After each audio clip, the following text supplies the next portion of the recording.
Bienvenue dans ce nouvel épisode dédié à l'actualité du bâtiment avec Batiweb. Pas de dérogation pour les passoires thermiques, un report pour le ZAN et des assureurs jugés trop laxistes. On décrypte ensemble les dernières news du bâtiment. Pour commencer, pas de cadeau pour les passoires thermiques en copropriété. Les copropriétés qui espéraient une dérogation pour l'interdiction de louer des logements classés G à partir de 2025 vont être déçues.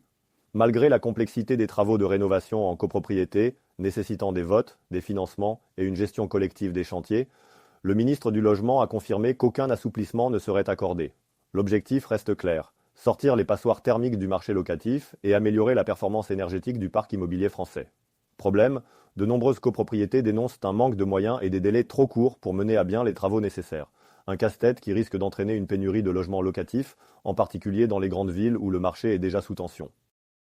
La deuxième actualité du jour concerne le ZAN.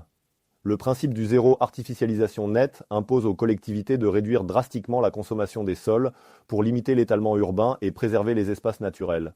Initialement, un objectif intermédiaire était fixé à 2031, mais face aux difficultés rencontrées par les élus locaux, le gouvernement envisage de repousser cette échéance à 2034.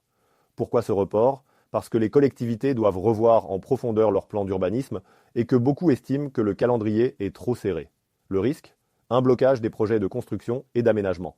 En donnant 3 ans de plus, l'État veut leur laisser le temps de mieux s'adapter, mais attention, certaines associations écologistes dénoncent une manœuvre qui pourrait ralentir les efforts en matière de transition écologique.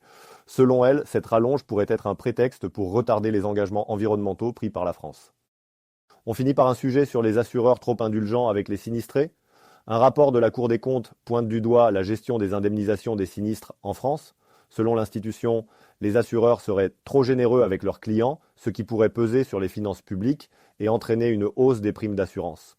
En cause, un manque de contrôle sur les indemnisations versées après des catastrophes naturelles ou des dommages importants. Les experts évaluent parfois les dégâts de manière trop souple, ce qui pousse à des indemnisations jugées excessives. De plus, certaines collectivités auraient reçu des aides sans justifier de manière détaillée l'utilisation des fonds. Face à cette situation, la Cour des comptes appelle à une réforme du système pour renforcer les contrôles et éviter les abus. L'objectif est de garantir une indemnisation juste et équilibrée, tout en préservant la stabilité financière du secteur de l'assurance. C'était tout pour aujourd'hui. On se retrouve très vite pour un nouvel épisode. Et d'ici là, pour plus de détails, rendez-vous sur batiweb.com.